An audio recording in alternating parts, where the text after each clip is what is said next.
Hello friends, science के practice set class में आपका स्वागत है। अगर आप हमारे चैनल पर पहली बार विजिट कर रहे हैं तो आपको बताते हैं कि हमारा चैनल पर आपको साइंस से संबंधित सभी प्रैक्टिस सेट जो कि RRB, NTPC, group D, JEE, RRB द्वारा जितने भी प्रश्न साइंस से पूछे गए हैं, सारे प्रश्नों का संकलन जो है हम टॉपिक वाइज यानी कि प्रैक्टिस सेट के माध्यम से आपको करा रहे हैं, जो कि आपको कम से कम 25 या 30 सेट में आपको पूरा रेलवे द्वारा जितना भी साइंस का पूछा हुआ आपका क्वेश्चन है, साइंस का पूछा हुआ क्वेश्चन आपका सारा जो है आपका ख़त्म हो जाएगा। इसमें जो है हम टोटल जो है आपका प्रत्येक दिन 40 क्वेश्चन के हिसाब से आपको कराएंगे। तो लगभग आपका 2,500 से 3,000 क्वेश्चन आपका जो है कंप्लीट कराने वाला हूँ, जो कि आप प्रैक्टिस जो है सेट के माध्यम से होगा। तो आज का जो टॉपिक है, आज का जो प्रमुख टॉपिक है आपका है जीव विज्ञान की प्रमुख शाखाएँ। इसके पहले भी आपको प्रैक्टिस सेट आपका साइंस का अपलोड हो चुका है, तो हमारे प्रीवियस प्ले लिस्ट देखने के लिए आप हमारे डिस्क्रिप्शन में लिंक है, वहाँ से देख सकते हैं, नहीं तो हमारा चैनल के प्लेलिस्ट में जाके देख सकते हैं। तो चलिए क्लास की शुरुआत करते हैं। क्वेश्चन नंबर 1 में है कि जीव विज्ञान की वह कौन सी शाखा है जो वंशानुक्रम पैटर्न को माध्यम पर आधारित है। ऑप्शन ए विकासीय जीव विज्ञान, ऑप्शन बी मानव शास्त्र, ऑप्शन सी आनुवंशिकी या ऑप्शन डी जैव प्रौद्योगिकी। जो वंशानुक्रम पैटर्न पर आधारित है वो आपका हो जाएगा आनुवंशिकी। आनुवंशिकी जो है आपका यह जीव विज्ञान की शाखा है जो कि आपका वंशानुक्रम के पैटर्न पर आधारित है। इसका डिस्क्रिप्शन देखते हैं कि जो आनुवंशिकी है वह जीव विज्ञान का वह शाखा है जो वंशानुक्रम पैटर्न के अध्ययन पर केंद्रित है। और वह जो आनुवंशिकी है इसके जनक किसे माना जाता है, तो ग्रेगर जॉन मेंडल को जो है आनुवंशिकी का जनक माना जाता है। आनुवंशिकी शब्द का जो प्रयोग है वह किसके द्वारा किया गया था, तो जो आनुवंशिकी शब्द है इसका प्रयोग बेटसन के द्वारा 1906 ईस्वी में किया जाता है। प्रत्येक जीव में बहुत से ऐसे गुण होते हैं जो पीढ़ी दर पीढ़ी माता पिता से उसकी संतानों में संचारित होते रहते हैं। जीवों के इन मूलभूत गुणों का संभरण आनुवंशिकता कहलाता है और इसी कारण प्रत्येक जीव के गुण अपने माता पिता के समान होते हैं। तो इसी को जो है आनुवंशिकता के अंदर हम लोग इसको पूरा अध्ययन करते हैं। तो आप देख सकते हैं कि एक क्वेश्चन आपका है पूछा हुआ है एग्जाम में, लेकिन इसका जो डिस्कशन है आपको 6 क्वेश्चन 7 क्वेश्चन आपको एक क्वेश्चन में आपको करा रहा है। तो आपका इसमें क्वेश्चन तो होगा 40, लेकिन आप यदि उसको पूरी मोटे तौर पर देखें तो आपका कम से कम इस वीडियो से आपका 200 जो है साइंस का जीव विज्ञान से आपका 200 क्वेश्चन कंप्लीट होने वाला है। जैसे कि इसी क्वेश्चन में देखिए कि आनुवंशिकी का जनक नहीं पूछा है, लेकिन आपको इसमें डिस्क्रिप्शन में मिल जाएगा कि आनुवंशिकी का जनक कौन है, तो ग्रेगर जॉन मेंडल। और जो आनुवंशिकी शब्द है इसका प्रयोग किसने किया है, तो बेटसन के द्वारा 1906 ईस्वी में होता है। और आनुवंशिकता किसे कहते हैं इसका भी पूरा परिभाषा आपको प्राप्त हो गया। तो नेक्स्ट क्वेश्चन देखते हैं कि सब्जियों, फलों और फूलों जैसी उच्च मूल्य वाली जो है फसलों की खेती को आप क्या कहा जाता है। तो जो सब्जियों, फलों, फूलों जैसी उच्च मूल्य वाली जो फसलें होती है उसके खेती को हॉर्टिकल्चर कहा जाता है। क्या कहा जाता है, तो हॉर्टिकल्चर। हॉर्टिकल्चर विज्ञान की वह शाखा है जिसमें अनाज, फूलों और पौधों को उगाने से लेकर व्यापार तक का अध्ययन किया जाता है। हॉर्टिकल्चर मानव उपयोग के लिए इस्तेमाल होने वाला विज्ञान है और तकनीक और विपणन से जुड़ा हुआ है। इसे 2 भाग यानी कि पहला खाद्य और अखाद्य दोनों प्रकार के इसमें शामिल होते हैं। नेक्स्ट क्वेश्चन देखा जाता है कि कोशिकाओं के अध्ययन को क्या कहा जाता है, तो जो कोशिका का अध्ययन है उसे क्या कहते हैं। तो कोशिका के अध्ययन को क्या कहा जाता है, option A serology, option B cytoplasm, या ऑप्शन सी साइटोलॉजी, या ऑप्शन डी इटियोलॉजी। तो जो कोशिका का अध्ययन है आपका साइटोलॉजी कहलाता है। क्या कहा जाता है, तो कोशिका विज्ञान जो है इसका हिंदी में होता है। इसका डिस्क्रिप्शन देखते हैं कि कोशिका के अध्ययन को साइटोलॉजी कहते हैं। सीरम और अन्य जो शारीरिक तरल पदार्थों के अध्ययन को सोरोलॉजी कहा जाता है।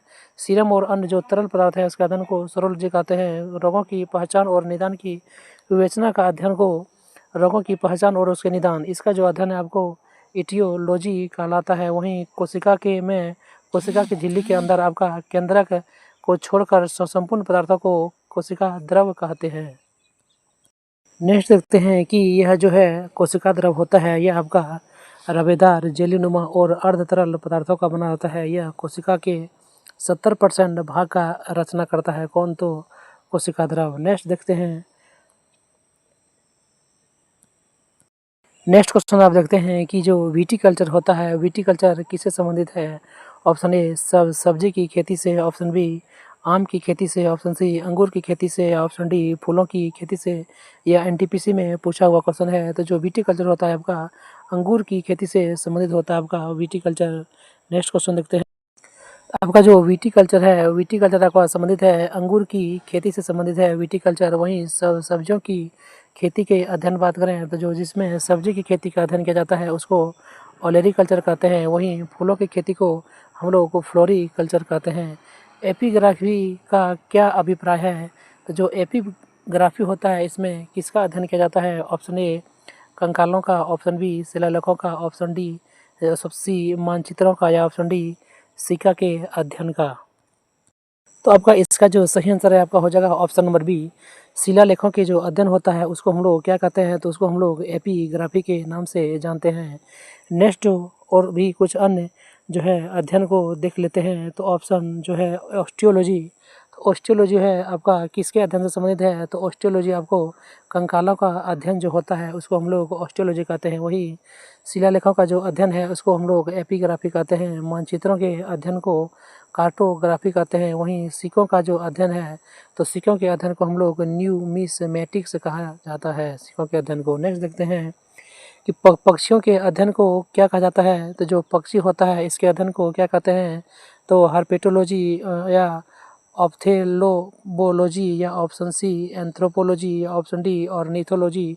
तो जो आपका ऑप्शन डी है ऑर्निथोलॉजी, पक्षियों के अध्ययन को हम लोग ऑर्निथोलॉजी के नाम से जाने जाते हैं। कुछ अन्य अध्ययन को हम लोग जानते हैं जीव विज्ञान के कुछ प्रमुख शाखाएं, जैसे जिसमें पक्षियों का अध्ययन किया जाता है उसको हम लोग ऑर्निथोलॉजी कहते हैं। वहीं उभयचर और सरीसृपों का अध्ययन किया जाता है उसे हर्पेटोलॉजी कहते हैं। आँखों के चिकित्सीय अध्ययन को ऑप्थेल्मोलॉजी कहते हैं। वहीं मानव में कर्मिक विकास का जो अध्ययन होता है उसे एंथ्रोपोलॉजी कहते हैं, कि मानव का कर्मिक विकास कैसे हुआ है उसके अध्ययन को हम लोग एंथ्रोपोलॉजी के रूप में जानते हैं। नेक्स्ट क्वेश्चन देखते हैं कि जो पक्षियों का अध्ययन है उसे क्या कहते हैं? तो ऊपर वाले क्वेश्चन में हम देख चुके हैं कि पक्षियों के अध्ययन को क्या कहते हैं? तो ऑर्निथोलॉजी कहते हैं। ऑप्शन बी आपका सही हो जाएगा। नेक्स्ट देखते हैं कि सेरीकल्चर शब्द का प्रयोग जो है किससे संबंधित है? तो जो सेरीकल्चर है इसका प्रयोग जो है शब्द का प्रयोग किससे संबंधित है? ऑप्शन ए मछली पालन, ऑप्शन बी रेशम की खेती, ऑप्शन सी पक्षी पालन, या ऑप्शन डी मधुमक्खी पालन। तो इसका जो सही आंसर है आपका हो जाएगा ऑप्शन नंबर बी, रेशम की खेती से संबंधित आपका सेरीकल्चर। रेशम की खेती के अध्ययन को हम लोग सेरीकल्चर कहते हैं। चलिए कुछ अन्य फैक्ट भी जान लेते हैं कि जो सेरीकल्चर होता है या आपका रेशम कीटों के अध्ययन को सेरीकल्चर कहते हैं। वहीं पीसी कल्चर की बात करें तो मत्स्य पालन के अध्ययन को पीसी कल्चर कहते हैं। एपी कल्चर की बात करें तो मधुमक्खी पालन का अध्ययन को हम लोग एपी कल्चर कहते हैं। वहीं एवी कल्चर की बात करें तो पक्षी पालन को हम लोग एवी कल्चर के नाम से जाने जाते हैं। नेक्स्ट क्वेश्चन देखते हैं कि सेरीकल्चर जो है किससे संबंधित है? तो जो सेरीकल्चर आपका संबंधित है रेशम के कीटों के पालन से संबंधित आपका सेरीकल्चर, जो कि ऊपर के क्वेश्चन में हम लोग डिस्कशन देख चुके हैं। अब नेक्स्ट क्वेश्चन देखते हैं कि निम्नलिखित में से कौन सा शब्द पशु व्यवहार के जैविक अध्ययन से सबसे अच्छा जो है वर्णन करता है, यानी कि पशु व्यवहार के जैविक अध्ययन का अध्ययन करता है। तो इसका सही आंसर जो है ऑप्शन डी हो जाएगा। इथोलॉजी जो है आपका जो है पशु व्यवहार के जैविक अध्ययन का जो है विशेष रूप से सर्वोत्तम वर्णन करता है। तो इसका कुछ अन्य फैक्ट जान लेते हैं कि जो इटियोलॉजी होता है, इटियोलॉजी आपका किससे संबंधित है? तो रोगों के कारणों का अध्ययन और उसका जो है निदान करने का जो अध्ययन होता है उसको हम लोग इटियोलॉजी कहते हैं। वहीं एंटोमोलॉजी कीटों के अध्ययन को एंटोमोलॉजी कहते हैं। वहीं इथोलॉजी पशु व्यवहार का जैविक अध्ययन को इथोलॉजी कहते हैं। वहीं एथनोलॉजी मानव जाति विज्ञान जो है इसको हम लोग एथनोलॉजी कहते हैं। नेक्स्ट क्वेश्चन देखते हैं कि हीमेटोलॉजी का अध्ययन किससे संबंधित है? तो जो हीमेटोलॉजी है आप जानते हैं हीमेटोलॉजी हेमोग्लोबिन से आपका संबंधित है। तो यह आपका रक्त हो जाएगा, आपका सही आंसर ऑप्शन नंबर बी हो जाएगा। इसका डिस्कशन जान लेते हैं कि जो हीमेटोलॉजी है इसका अध्ययन हम लोग रक्त से यह संबंधित है। वहीं डेंटोलॉजी की बात करें तो जो डेंटोलॉजी है यह आपका वृक्षों और झाड़ियों का इसमें अध्ययन किया जाता है। वहीं टिश्यू कल्चर की बात करें तो टिश्यू कल्चर में कृत्रिम माध्यम से ऊतकों का संवर्धन किया जाता है, उसे ही हम लोग टिश्यू कल्चर कहते हैं कि कृत्रिम माध्यम से जो है ऊतकों का अध्ययन किया जाता है। वहीं वायरोलॉजी की बात करें तो विषाणुओं के अध्ययन को हम लोग वायरोलॉजी कहते हैं। नेक्स्ट क्वेश्चन देखते हैं कि मॉर्फोलॉजी क्या होता है। तो ऑप्शन ए आपका हो जाएगा कीड़ों का अध्ययन, ऑप्शन बी मानव विकास का अध्ययन, ऑप्शन सी जीव की आकृति संरचना और विशिष्ट संरचना के गुणों का अध्ययन, या ऑप्शन डी जीव और पर्यावरण की परस्पर निर्भरता का अध्ययन। तो उसका जो ऑप्शन सी है आपका सही हो जाएगा कि मॉर्फोलॉजी के अंदर क्या होता है, तो जीव की आकृति संरचना और उसकी विशिष्ट जो है संरचनात्मक गुणों का अध्ययन किया जाता है किसमें, तो मॉर्फोलॉजी में। इसका डिस्कशन आपका इस प्रकार से है। नेक्स्ट क्वेश्चन देखते हैं कि निम्नलिखित में से मनुष्यों का अध्ययन क्या कहलाता है। तो जो मनुष्यों का अध्ययन है इसको क्या कहते हैं, option A archaeology, option B archaeology, option C anthropology, या option D andrology. Next question देखते हैं कि मनुष्यों के अध्ययन को क्या कहते हैं। ऑप्शन जिसका सही आंसर हो जाएगा आपको हो जाएगा एंथ्रोपोलॉजी। ऑप्शन सी जो आपका करेक्ट आंसर हो जाएगा कि एंथ्रोपोलॉजी है, जिसमें मनुष्यों के अध्ययन को हम लोग एंथ्रोपोलॉजी कहते हैं। इसमें मानव के विकास, रीति रिवाज, इतिहास, परंपराओं से संबंधित विषयों का अध्ययन किया जाता है। वहीं आर्कियोलॉजी की बात करें तो आर्कियोलॉजी में पुरातत्व संबंधित विज्ञान का अध्ययन किया जाता है। वहीं एथियोलॉजी की बात करें तो एथियोलॉजी में मछलियों के अध्ययन का अध्ययन किया जाता है। वहीं एंड्रोलॉजी की बात करें तो मनुष्य स्वास्थ्य से संबंधित जो चिकित्सा संबंधित जो शाखा है उसको एंड्रोलॉजी कहते हैं। नेक्स्ट क्वेश्चन देखते हैं कि जीव विज्ञान की किस शाखा का जो है मानव जाति के समाज शास्त्र के अध्ययन के गहरा संबंध है। तो जीव विज्ञान का वह कौन सा शाखा है जिसे मानव जाति के समाज शास्त्र के अध्ययन से गहरा संबंध है। तो ऑप्शन डी आपका संबंध हो जाएगा, जिसमें मानव के व्यवहार का अध्ययन किया जाता है, एंथ्रोपोलॉजी इससे आपका संबंधित है। नेक्स्ट क्वेश्चन देखते हैं कि निषेचन उसका विकास, विभाजन और विभिन्नताओं के अध्ययन को किस नाम से जाना जाता है। तो उसको आपका जाना जाता है, उसको जो आपका भ्रूण विज्ञान के नाम से जाना जाता है, एम्ब्रियोलॉजी के नाम से जाना जाता है। नेक्स्ट क्वेश्चन देखते हैं आपका कि निषेचन, विकास, विभाजन और विभिन्नताओं के जो अध्ययन है उसको भ्रूण विज्ञान के नाम से जाना जाता है। वहीं फिजियोलॉजी की बात करें तो शरीर के क्रिया विज्ञान और कायिकों का जो कायिकी जो अध्ययन है उसको फिजियोलॉजी कहा जाता है। वहीं आनुवंशिकी की बात करें तो इसमें आनुवंशिकता और जीवों की विभिन्नताओं का अध्ययन किया जाता है। और क्रमागत उन्नति, इसमें क्रम विकास आनुवंशिक लक्षणों के पीढ़ी दर पीढ़ी परिवर्तन के अध्ययन से संबंधित है, क्रमागत उन्नति। नेक्स्ट देखते हैं कि पौधों में बीमारियों का अध्ययन और वह तरीका जिसे पौधे विरोध करते हैं या संक्रमण से सामना करते हैं वह क्या कहलाता है। तो वह आपका कहलाता है ऑप्शन नंबर सी जो आपका सही होगा, फाइटोपैथोलॉजी। जो फाइटोपैथोलॉजी है यह आपका पौधों में बीमारियों का अध्ययन से संबंधित है, फाइटोपैथोलॉजी। पौधे जो है रोग और उसे बचाव या सुरक्षा संक्रमण के अध्ययन को फाइटोपैथोलॉजी के नाम से जाना जाता है। वहीं देखते हैं कि जीवित जीवों पर मृदा के प्रभाव का अध्ययन मृदा विज्ञान के किस शाखा के अंदर किया जाता है। तो जो जीवित प्राणी होते हैं, जीव होते हैं, उसके मृदा पर क्या प्रभाव पड़ता है, मृदा से उस पर क्या प्रभाव पड़ता है, इसके अध्ययन को क्या कहा जाता है। तो इसके अध्ययन को एडोफोलॉजी कहा जाता है। क्या कहा जाता है, तो एडाफोलॉजी कहा जाता है। एडाफोलॉजी क्या होता है, तो जीवित जीवों पर जो है मृदा के प्रभाव का अध्ययन किया जाता है एडाफोलॉजी में। वहीं एंड्रोलॉजी की बात करें तो पुरुषों में बंझापन और यौन रोग का अध्ययन किया जाता है एंड्रोलॉजी में। वहीं एग्रोबायोलॉजी में कृषि में पौधों और का पोषण और जीवन का अध्ययन किया जाता है। वहीं डेस्मोलॉजी में किसका अध्ययन किया जाता है, तो एनाटॉमी के अंदर का जो है स्नायु बंध जो है इसका अध्ययन किया जाता है डेस्मोलॉजी में। नेक्स्ट क्वेश्चन देखते हैं, क्वेश्चन नंबर 18, निम्नलिखित में से कौन सा है शरीर विज्ञान चिकित्सा की वह कौन सी शाखा है जो मनुष्यों के विशिष्ट रोगों और उसकी स्थिति से संबंधित है। तो मनुष्यों के विशिष्ट रोगों और उसका स्थिति से संबंधित जो शाखा है वह कौन है। तो आपका जवाब option number A andrology. Andrology जो शाखा है आपका मनुष्यों के विशिष्ट रोग और उसकी स्थिति से संबंधित शाखा है। इसका डिस्क्रिप्शन देखते हैं कि जो एंड्रोलॉजी है यह आपका संबंधित है पुरुषों के जो है बांझपन और यौन रोगों का अध्ययन किया जाता है एंड्रोलॉजी में। वहीं बायो इकोलॉजी में किसका अध्ययन किया जाता है।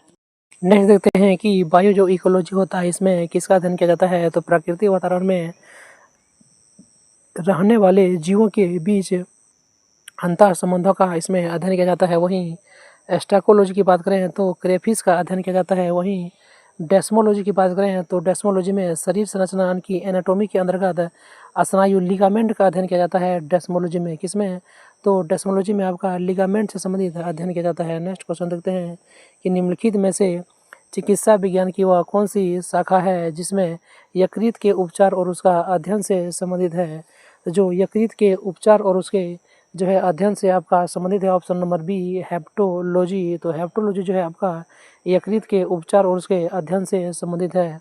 तो हेप्टोलॉजी के अंतर्गत यह यकृत यानी कि पित्ताशय, लीवर, पित्ताशय की थैली जो गॉल ब्लैडर है और अग्नाशय के साथ साथ उसके विकारों का अध्ययन किया जाता है। वहीं हेल्कोलॉजी की बात करें तो हेल्कोलॉजी में अल्सर का अध्ययन किया जाता है। वहीं जेरियाट्रिक्स की बात करें तो बुजुर्ग की ओल्ड पीपल के स्वास्थ्य की देखभाल से जो अध्ययन होता है उसको जेरियाट्रिक्स भी कहते हैं।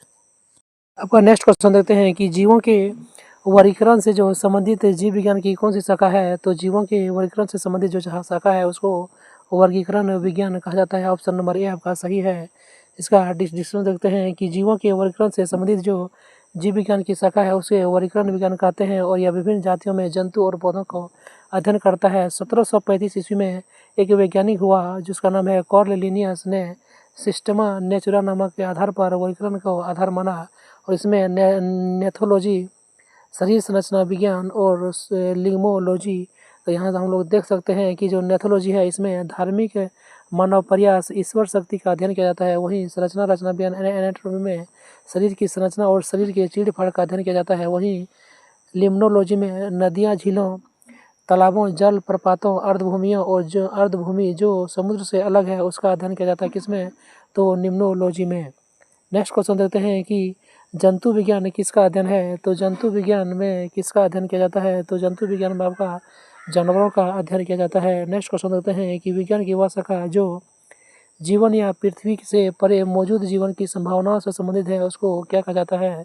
तो आप उसको कह सकते हैं एक्सोबायोलॉजी, उसको एक्सोबायोलॉजी कहा जाता है। क्या कहा जाता है, तो एक्सोबायोलॉजी वह विज्ञान की वह शाखा है जिसमें पृथ्वी से परे मौजूद जीवन की संभावना का अध्ययन किया जाता है। वहीं एंटोमोलॉजी की बात करें तो इसके अंदर कीटों का अध्ययन किया जाता है। माइकोलॉजी में आपका कवकों का अध्ययन किया जाता है। वहीं प्लेंटोलॉजी में जीवाश्म विज्ञान का अध्ययन किया जाता है। नेक्स्ट क्वेश्चन देखते हैं कि कौन से अध्ययन जो है तत्वों और मानव जैसी प्रजाति जैसे कि बंदर, वानर, वनमानुष जैसे व्यवहार का अध्ययन किया जाता है। तो इसका जो अध्ययन है आपका प्राइमेटोलॉजी कहलाता है क्योंकि यह जो है प्राइम संख्या है, ये प्रिमिटिव संख्या है जो जानवर है, इसीलिए इसको अध्ययन को प्राइमेटोलॉजी कहा जाता है जिसमें बंदर, वानर और वनमानुष का अध्ययन किया जाता है। तो प्राइमेटोलॉजी में किसका अध्ययन किया जाता है, तो मानव जैसे प्रजाति के व्यवहार का अध्ययन किया जाता है। लोग वनस्पति जिसको एथनोबॉटनी वनस्पति की वह शाखा है जिसमें वनस्पति और लोगों के पारस्परिक संबंधों को इसमें अध्ययन किया जाता है। वहीं एंथ्रोपोलॉजी की बात करें तो इसमें विज्ञान की वह शाखा है जिसमें मानव के विकास, रीति रिवाज, इतिहास और परंपरा का अध्ययन किया जाता है। नेक्स्ट क्वेश्चन देखते हैं, क्वेश्चन नंबर 24, निम्नलिखित में से कौन सा मकड़ी के अध्ययन से संबंधित है। तो जो मकड़ी का अध्ययन है इसके जो अध्ययन से संबंधित होगा आपका कौन है, तो जो आपका आर्किनोलॉजी, ऑप्शन नंबर ए है आपका, यही आपका करेक्ट आंसर है। आर्किनोलॉजी आपका संबंधित है मकड़ियों के अध्ययन से। नेक्स्ट क्वेश्चन देखते हैं कि आर्किनोलॉजी इसमें मकड़ियों का अध्ययन किया जाता है। वहीं एंथ्रोपोलॉजी इसमें मानव की संस्कृति और सभ्यता का अध्ययन किया जाता है। एपिकोलॉजी इसमें मधुमक्खियों का अध्ययन किया जाता है। वहीं साइनोलॉजी की बात करें तो इसमें कुत्तों का अध्ययन किया जाता है। तो कुत्तों के अध्ययन को हम लोग साइनोलॉजी के नाम से जाना जाते हैं। नेक्स्ट देखते हैं कि सोरोलॉजी जो है यह किसका अध्ययन किया जाता है सोरोलॉजी में। तो ऑप्शन बी जो है आपका छिपकली, इसके अध्ययन को सोरोलॉजी कहते हैं। तो ऑप्शन बी आपका इसमें सही हो जाएगा। नेक्स्ट देखते हैं कि सोरोलॉजी जो है आपका छिपकली के अध्ययन को कहते हैं सोरोलॉजी। वहीं एंटोमोलॉजी किसे कहते हैं, तो कीट पतंगों के अध्ययन को। वहीं सर्पेंटोलॉजी किसे कहते हैं, तो सर्पों के अध्ययन को सर्पेंटोलॉजी कहा जाता है। देखते हैं कि कौन सा एक लिखित दस्तावेज है जो मानव विज्ञानी संस्कृति का चित्रण दर्शाते हुए अनुसंधान से तैयार करता है। तो ऑप्शन ए जो है आपका एथनोग्राफी, उसका नाम क्या है, तो उसका नाम आपका एथनोग्राफी। आपका नेक्स्ट क्वेश्चन देखते हैं 27 कि प्राचीन काल में जानवरों, पौधों एवं अन्य जीवों के संरक्षण के अवशेष और चिन्हों के अध्ययन को किस विज्ञान के अंतर्गत हम लोग अध्ययन करते हैं? तो इसका जो अध्ययन होगा आपका ऑप्शन नंबर सी, जीवाश्म अध्ययन, जिसे हम लोग पैलियोंटोलॉजी कहते हैं। तो जीवाश्म अध्ययन ऑप्शन नंबर सी आपका करेक्ट आंसर हो जाएगा। जीवाश्म अध्ययन के अंदर इसका हम लोग अध्ययन करते हैं। तो प्राचीनतम काल में जानवरों, पौधों एवं अन्य जीवों के संरक्षित जो अवशेष है या चिन्ह है, उसके अध्ययन को हम लोग जीवाश्म विज्ञान पैलियोंटोलॉजी के अंतर्गत हम लोग रखते हैं। वहीं एंथ्रोपोलॉजी की बात करें तो एंथ्रोपोलॉजी आपका मानव शास्त्र या मानव विज्ञान का अध्ययन कहलाता है, एंथ्रोपोलॉजी। वहीं आर्कियोलॉजी की बात करें तो मानव संस्कृति के क्रमिक विकास को समझने और उसकी व्याख्या करने का कार्य करता है कौन? तो आर्कियोलॉजी। वहीं औषधि फार्मेकोलॉजी में जड़ी बूटियों का अध्ययन किया जाता है, किसमें? तो फार्मेकोलॉजी में। आज का नेक्स्ट क्वेश्चन देखते हैं कि जीवाश्मों के अध्ययन को क्या कहा जाता है। तो आप ऊपर जो है आपका डिस्कशन में देख चुके हैं कि जीवाश्मों के अध्ययन को जीवाश्म विज्ञान कहा जाता है। कौन सी कहा जाता है? तो जीवाश्म विज्ञान। तो आज का यह नेक्स्ट जो है आपका यह लास्ट क्वेश्चन था। अगर आप इसी प्रकार के कंटेंट और टॉपिक पर वीडियो चाहते हैं तो हमारे चैनल को जल्द से जल्द सब्सक्राइब करें और ज़्यादा से ज़्यादा लोगों में शेयर करें, ताकि इस प्रकार का कंटेंट और वीडियो हम आपके लिए लाते रहते हैं, ताकि आप एग्ज़ाम में बेहतर मार्क्स कर सकें। अगर यह वीडियो आपको अच्छा लगा तो एक लाइक आप ज़रूर कीजिएगा। मिलते हैं नेक्स्ट सेम टॉपिक और अगले वीडियो में, तब तक के लिए थैंक यू।